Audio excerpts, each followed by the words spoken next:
11ই জুন Dhaka city corporation Miranjilla পরিজন কলোনিতে একটা উচ্ছেদ অভিযান চালায়। তার পরিপ্রেক্ষিতে 13ই জুন হাইকোর্ট থেকে একটি স্থিতাবস্থা আদেশ দেওয়া হয়। স্থিতাবস্থায় বলা হয় যে আগামী 1 মাস যেন ওখানে কোনো উচ্ছেদ কার্যক্রম না চলে। তো সেই স্থিতাবস্থা থাকা অবস্থাতে সিটি কর্পোরেশন আপিল বিভাগে একটি আপিল করে। সেই আপিলটি গত 4 তারিখে শুনানির জন্য ছিল এবং আগামীকালকেও শুনানির জন্য থাকবে।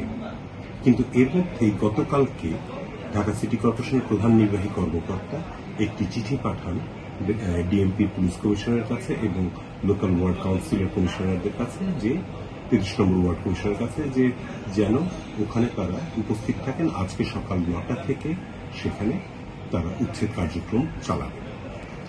এই সংবাদকে আমরা আপিল বিভাগে একটি আবেদনপত্র দাখিল করি এবং সেই আবেদনপত্রের প্রেক্ষিতে মাননীয় প্রধান বিচারপতির সাথে পূর্ণাঙ্গ আপিল বিভাগ আদেশ দিয়েছেন যে যতক্ষণ না পর্যন্ত তাদের ফাইল করা যে আপিলটি রয়েছে সেটি যতক্ষণ না পর্যন্ত নিষ্পত্তি হচ্ছে ততক্ষণ পর্যন্ত উচ্ছেদের ব্যাপারে স্থিতাবস্থা থাকবে।